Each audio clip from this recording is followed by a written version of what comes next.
मेरो यो जामा यस्तो भएको छ यसको सेट बनाउँछु भन्दै थिएँ टोपी हैन यो चाहिँ मैले यस्तो बनाएँ कस्तो दामी कस्तो भएको छ त्यो पनि भनिदिनु होला दामी अनि भन्छ ठुलो के रह्यो भने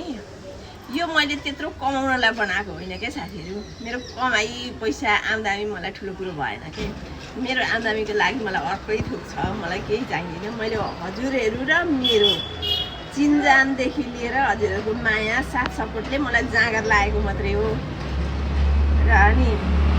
त्यही हो मलाई चिनाउने हजुरहरू समक्ष पुर्याउने मलाई यिनै हो र अनि मैले निरन्तरता लिएको छु अनि मन पराइदिनुहुन्छ मागिदिनुहुन्छ अनि मलाई जाँगर लाग्छ त्यही भएको मात्रै हो अनि कस्तो छ त्यो पनि भन्न नबिर्सिनु होला क्युट भेरी क्युट हजुरहरूको पनि यत्रै छोरीहरू हुनुहुन्छ भने अर्डर गर्नुहोस् नानीहरू हुनुहुन्छ भने चाहिँ भन्दै गर्नु होला जाडोमा लगाउनलाई ठिक्क हुन्छ अहिले चाहिँ मागेर राखिराख्नु न